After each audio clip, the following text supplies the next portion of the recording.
부동산 엑스파일은 청취자와 소통하는 방송입니다. 팟빵 게시판이나 포털 다음 카페에 궁금한 점이나 방송 중 의문점을 남겨주시면 다시 한번 검토해서 답변 드리도록 하겠습니다.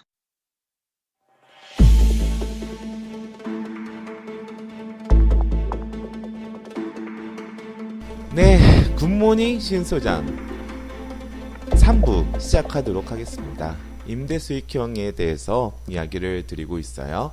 네, 첫 번째 방송 그리고 두 번째 방송, 이번엔 세 번째 방송에 들어가도록 하겠습니다.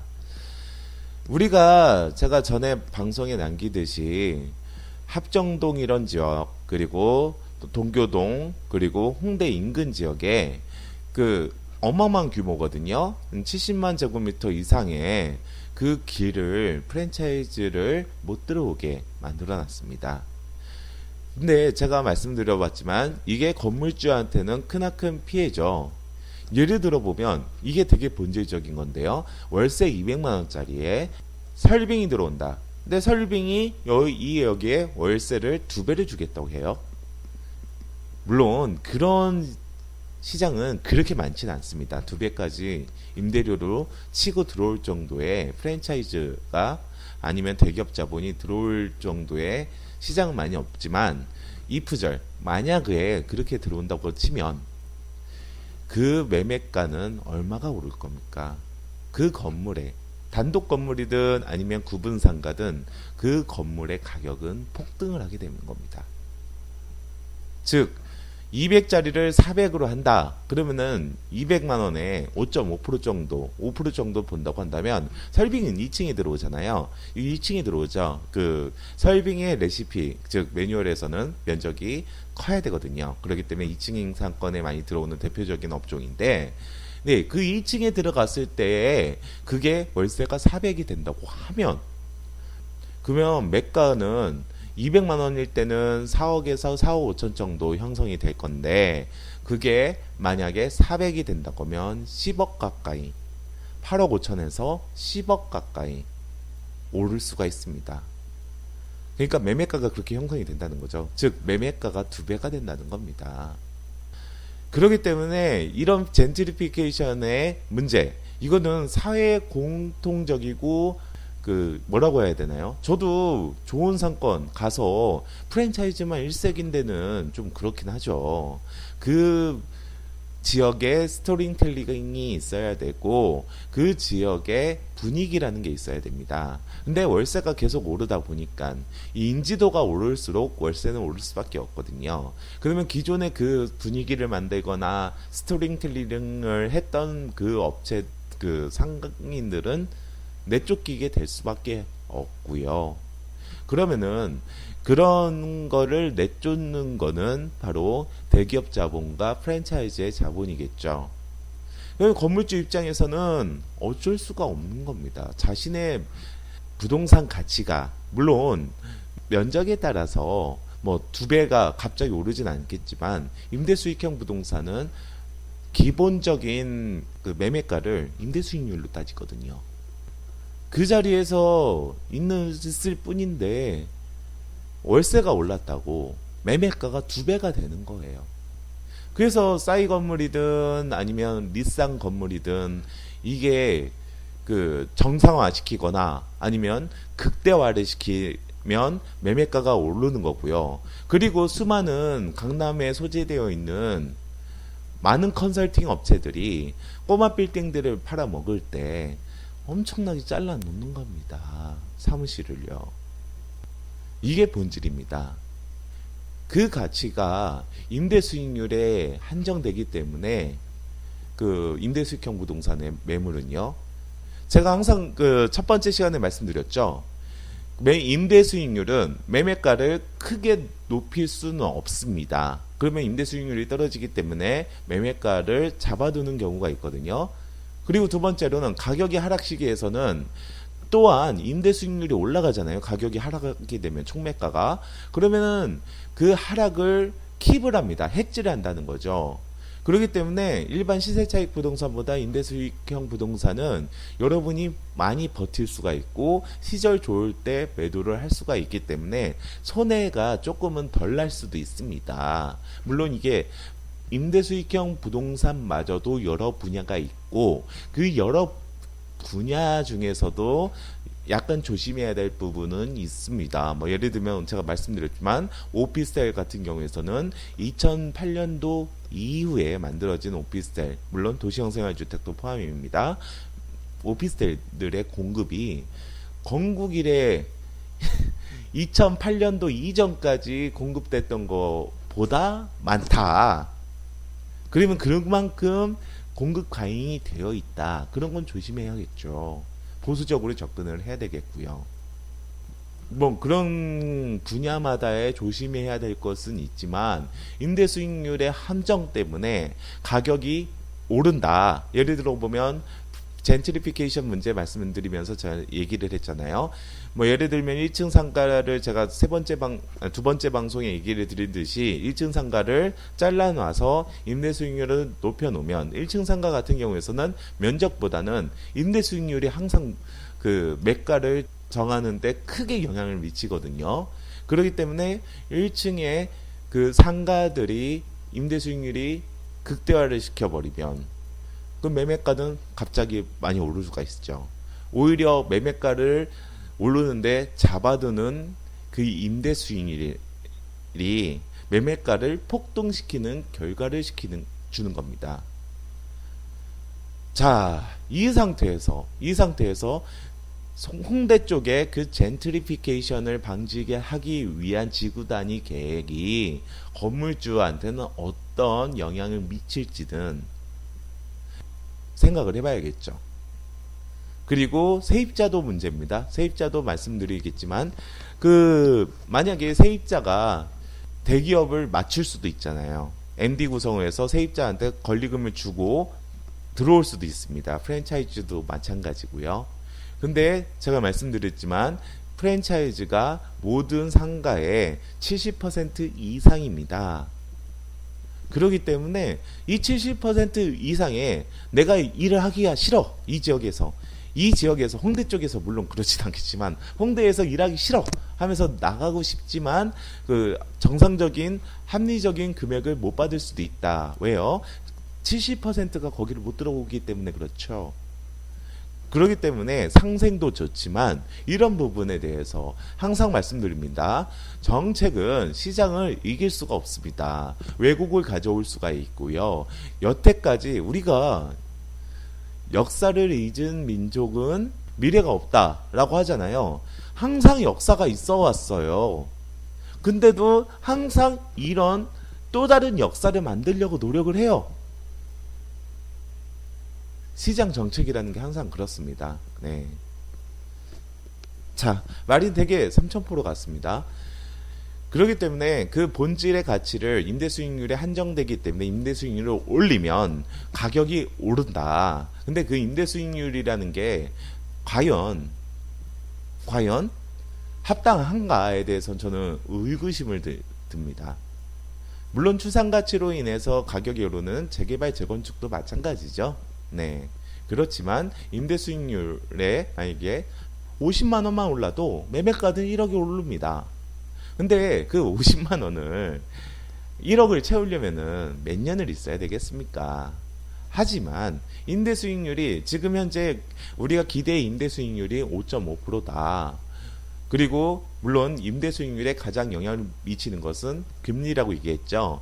이 같은 저금리 시대에서 5.5%로도 내가 만족을 한다면 50만 원에 8천에서 1억이 오를 수 있는 하나의 근거가 되는 거죠. 그래서 임대 수익을 올리는 거에 가장 큰 혜택을 받는 것이 바로 꼬마 빌딩들, 상가 주택들입니다. 자, 그럼 그 임대 수익률의 한정은 여기까지 말씀을 드려보도록 하겠습니다. 네, 그럼 임대 수익률 함정을 활용하는 방법들을 이야기를 드려보도록 하겠습니다. 우리가 분양을 할 때, 임대 수익형 부동산을 분양을 할 때 건물주분이 건물주가 어떻게 판단할까요? 아니, 시행자가 어떻게 판단할까요? 원가? 물론 원가는 들어가겠죠. 원가 연동제처럼 원가 놓고 나는 이 정도 수익만 되겠어. 이 정도 수익이면 되겠어. 적정 수익. 그리고 이자. 그 진행에 따르면서 생길 수 있는 이자에 대한 코스트까지 그렇게 세 가지를 얹어서 분양을 시킨다? 이게 바로 원가 연동제, 즉 분양가 상한제거든요. 아닙니다. 절대 아닙니다. 우선은 그 시행하시는 분들 보면 제가 항상 말씀드렸습니다. 시행사의 사업계획표는 꿈입니다. 꿈, 드림. 전혀 말도 안 되는 현재 법률에도 그리고 용적률이나 건폐율도 전혀 말도 안 되는 것을 사업자가 사업 그 계획표라고 해서 그걸 들고 다니면서 융자를 받거나 PF를 발생시키거나 그럽니다. 대부분 그래요. 그리고 진짜 P2P 그 사업 요번에 P2P 사업에 제가 생각을 한다고 하면서 여러 가지 그 업체들을 벤치마킹을 했을 때 진짜 말도 안 되는 사업 계획서가 상당히 많았습니다. 내가 무서워요. 그러기에 투자하시는 분들 그 투자하라고 하는 것처럼. 근데 딱 쉽게 말씀드려 볼게요. 1층 상가의 매매가, 분양가를 산정하는 것은 말도 안 되는 임대료에 그 임대료가 나온다는 추상가치, 이건 진짜 추상가치입니다. 추상의 임대료에 5.5%를 때려버리는 겁니다. 주변의 시세, 주변의 환경은 전혀 아랑곳하지 않습니다. 자, 근데 재밌는 건 뭐냐면요. 초기 신도시는 항상 말씀드리지만 진짜 핫한 신도시를 빼고더라도 서울권 안에 있는 뭐 도시개발 사업으로 진행되는 그런 신도시를 제외하고 일반 신도시는 주변 임대가 시세가 없거든요. 왜요? 한 30만 평을 한꺼번에 올리는데 주변의 임대료를 어떻게 산정을 하겠어요? 그러니까 그거마저도 추상가치가 되는 거죠. 임대료 거기에서 또 5.5%를 때려버립니다. 말도 안 되는 분양가가 나오는 거죠. 그러면 사업 설명회 가봐요. 그러면은 5.5%가 나온다. 또 이거를 반을 융자를 받으면 높은 임대료 8% 이상의 임대 수익률을 우리가 기대할 수 있다라고 하는데 말도 안 되는 소리죠. 그래서 가장 큰 피해를 봤던 것이 바로 이익이 신도시의 주변들이었습니다. 상권들이었죠. 상가들이었죠. 아니 전혀 허허벌판에 추상가치로 인해서 투자를 한다고요? 힘든 일이죠. 그러면은 우리가 이 물건을 자인플레이스라고 하죠. 정당 가격을 매기려고 했을 때 혼용이 들어오는 겁니다. 우리가 이거 5.5%면 괜찮겠구나. 매매에 대해서 분양에 대해서 5.5%라면 괜찮겠구나. 근데 임대료가 이 정도 나오겠구나 라는 증빙이 없어요. 5.5%가 나온다. 그런데 그 가상의 임대료로 분양가를 산정을 합니다. 근데 본질적인 걸 한번 살펴보죠. 우리가 10평에 예를 들면 4천만 원입니다. 4천만 원 분양가 4천만 원이면 10평은 그 곱하기 2를 하잖아요. 대부분 1층은 그 위가 그 전용률이 한 59%, 58% 해도 1층은 용적률이 더 낮습니다. 죄송합니다. 전용률이 더 낮습니다. 그러면은 48%에서 50%입니다. 요새 40% 미만짜리도 많이 나와요. 네. 그러면 곱하기 2 하자. 그래. 50% 보고 10평에 곱하기 2를 하면 20만 원, 20평이 되는 거죠. 분양평 수가. 거기서 4천만 원을 한번 해보십시오. 8억입니다. 그러면 10평에 내가 수익률을 얼마를 봐야 되느냐? 그러면 350에서 400만 원을 봐야 됩니다. 자, 그럼 다시 바꿔 말해 볼게요. 10평에 400만 원의 임대료를 내면서 버틸 수 있는 업종은 몇이나 될까? 라는 겁니다. 우리가 음식점 같은 경우에서도 그 자리당 단가, 객단가라고 하죠. 객단가를 따지는데 그 객단가라는 것도 테이블이 좀 쫙 깔리고 거기서 순환이 돼야 객단가가 되는 거지. 10평에 몇 테이블이나 깔 수가 있겠어요. 그죠? 네. 그러면은 진짜 큰 배우지가 머금고 있는 뭐 커피숍이나 그런 진짜 커피숍도 진짜 400 주면서 아시다시피 커피숍이 물을 파는 물장사이긴 하지만 그걸 비싸게 팔아먹을 수가 없잖아요. 네. 근데 진짜 임대료 내기 위해서 커피숍 들어가는 건데 그럼 근데 그 400을 수인하면서 커피숍 하는 경우도 있긴 있습니다. 네, 그 진짜 줄 서서 먹는 곳이나 그런 데를 얘기하겠지만 그러니까 이런 본질적인 것을 상관을 못 하는 겁니다. 판단을 못 하는 거죠, 사람들이. 자, 그러면은 10평을 또 자를 수 있죠. 그러면은 5평씩 자른다. 그럼 뭐 복권방이나 중개업소 그런 거 집어넣겠습니까? 힘든 거죠. 하지만 그런 물건들이 엄청 많다는 겁니다.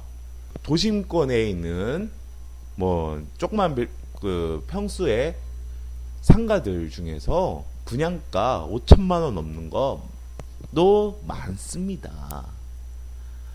5천만 원이면 10억입니다. 거기다가 임대료를 얼마를 받아야 될까요, 도대체? 5.5%요? 못 받죠. 4%대? 초반? 금리가 적었던 시절에서는 4% 초반대에도 괜찮겠죠. 왜? 주요 도심권의 1층이기 때문에 그렇다고 볼 수 있습니다만, 에휴, 힘들죠. 자, 우리가 임대 수익을 이상하게 올리는 방법이 있습니다. 한 상가가 있어요. 한 상가가 있는데, 이건 극단적으로 얘기를 한번 들어볼게요. 이게 정정 임대료가 150이다. 150이다. 그러면은 3억에서 3억 천이 되는 거죠. 근데 임대를 우리가 임대차 계약을 맺습니다. 임대차 계약을 맺고 우선 우리가 한 3천에 150에 임대차 계약을 맺는데 건물주분이 우선은 3천에 100에 1년 정도 쓰시고요. 그리고 2년 되는 날 차라리 200으로 갑시다. 그러면은 세입자 입장에서도 좋죠. 여기 상권이 어떻게 되는지 모르는데 초기 자본보다도 나중에 상권은 좀 자리가 잡히면 그러면은 임대료 좀 50만 원 정도 더 줄 수도 있겠다 라고 생각을 하겠죠. 자, 그럼 1년이 지났습니다. 말 그대로 1년이 지나면 50만 원씩 못 받았으니까 그 사람은 얼마를 손해봤죠? 600만 원 손해봤겠죠. 근데 나중엔 200씩 내고 있네. 그러면 그 1년 안에 뭐 하냐? 나머지 1년 지나고 그 나머지 1년에 매도를 하는 거예요. 얼마에? 3천에 200이 들어가 있다고 하면서. 그러면 매매가가 3억 천 정도가 되는 건데 1층 상권이라면 이게 4억 천에서 4억 5천까지도 늘어나게 됩니다. 왜요? 임대 수익률을 200으로 잡거든요. 물론 그거는 중개사가 좀 빠릿빠릿하면 밝혀낼 수 있는 부분이지만 세입자가 있겠냐고요. 나가죠, 당연히. 재계약 안 하죠. 물론 나중에 200이라도 나 여긴 괜찮아, 내가 올려놨어 하면서 200에 계속 쓸 수도 있겠지만 그렇게 하시는 분들 상당히 많아요. 즉 130만 원이든 150만 원이든 그렇게 임대차 계약을 처음에 할 때 처음에는 이 월세를 조금만 달라, 그 대신 나머지 자리 잡으시고요 1년 후에 더 주세요 하면서 임대차 계약을 맺으면서 그 더 올라간 임대료에서 예를 들면 130에 계약을 했던 거를 그 나중에 또 임대료가 160이 되는 거죠. 100만 원씩 그 우선은 첫 한 해에 낸다고 하면, 그러면 거기에서의 매매가가 산정이 그 임대 수익의 융률에 산정이 되기 때문에 매매가가 폭등이 되는 겁니다. 그런 거죠.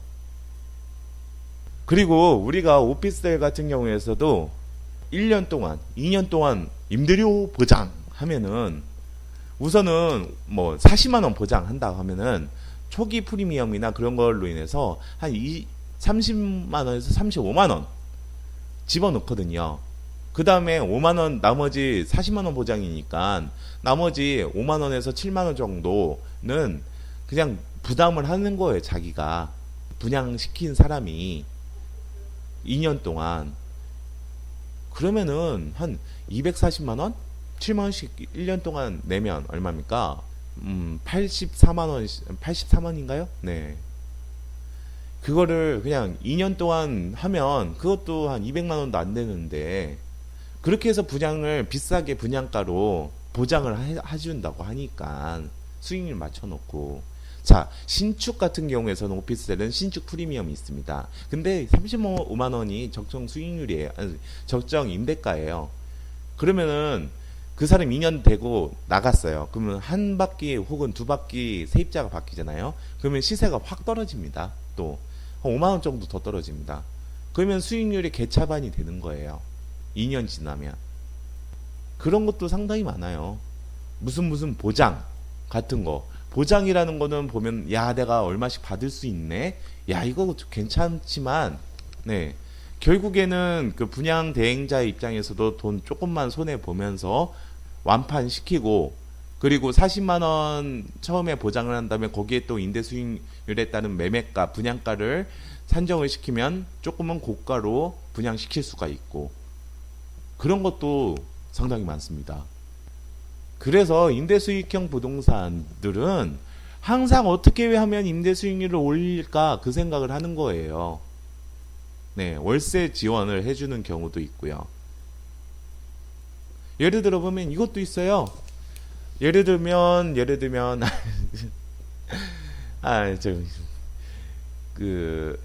임대차를 맞추고 계약을 써요. 그리고 계약서를 쓰되 예를 들면 150만 원의 계약서를 씁니다. 근데 이거 주변이나 이 사무실의 적정 임대료는 100만 원인 거예요. 이 적정 임대료라는 건 뭐냐면 내가 100만 원 듣고 여기를 쓰겠다라는 자신의 그거죠. 네. 그 실제적인 임대차 계약은 100만 원인데 우선 임대차 계약을 업계약서를 씁니다. 150만 원으로. 그리고 그냥 쿨하게 50만 원에 대해서 매달 50만 원에 대해서 그냥 임대인이 줘버리는 거예요. 1년치를 600만 원을. 그러면 왜 그렇게 줘버리겠습니까? 매매가를 올릴 수가 있잖아요. 그런 데는 강남의 특히 사무실에 그런 게 비일비재합니다. 되게 많습니다. 아주 많습니다. 조심해야 돼요. 그래서 제가 말씀드리지만 강남권이나 아니면 그런 임대 수익형 부동산을 접근할 때는 그 기존의 임대차 계약의 임차인의 그 특약 사항들을 아주 면밀히 살펴봐야 될 해안이 있어야 합니다. 근데 그런 임대차 계약서는 계약 당시에도 안 내놓죠. 네. 그냥 그 뭐 잔금 때 기존 임대차 계약서 다 이렇게 주는 경우도 있겠지만 우리가 현명한 투자자라고 하면 그 전에 임대차 계약서를 면밀히 살펴봐야 된다. 네. 임대 수익형 부동산으로 접근할 때는 그런 것도 많다라는 얘기를 드리고 싶습니다. 자, 오늘은 임대 수익에 대해서 세 번째 임대 수익형 부동산의 함정에 대해서 이야기를 했습니다. 네, 제가 두서없이 너무 이야기가 많고 삼천포로 많이 빠져서 제가 하고 싶은 얘기를 제대로 담지는 못했던 것 같아요. 그래도 많이 들어주시기 바라고요. 그럼 부동산 엑스파일 굿모닝 신소장의 신소장이었습니다. 여러분 감사합니다.